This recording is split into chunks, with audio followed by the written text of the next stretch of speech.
Një tentativ grabitjeje është parandaluar nga policia e Tiranës në zonën e Shkozës, ku një 23 vjeçar tentoi të vidhte para në një subjekt për transferta parash, duke kërcënuar punonjësit me një send në dukje armë zjarri, i cili më pas rezultoi të ishte plastik.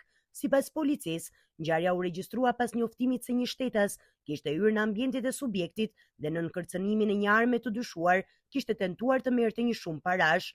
Menjëherë pas marrjes së informacionit, shërbimet e komisariatit të policisë numër 1 organizuan veprimet operacionale dhe ndërhyn me shpejtësi në vendngjarje për neutralizimin e autorit. Si rezultati i reagimit të menjëhershëm të efektivëve, u bë e mundur kapja dhe arrestimi në flagrancë i shtetasit me iniciale KY, 23 vjeç. Gjatë kontrollit të zonës përreth, policia gjeti dhe sekuestroi në cilësinë e provës materiale sendin e përdorur gjatë tentativës së grabitjes, i cili dyshohet se ishte përdorur për të krijuar përshtypjen e një arme zjarri, por rezultoi të ishte plastik.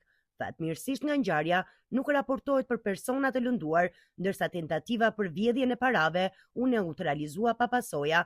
Materialet procedurale janë referuar prokurorisë për veprime të mëtejshme hetimore, ndërsa hetimet vijojnë për zbardhjen e plotë të rrethanave të ngjarjes.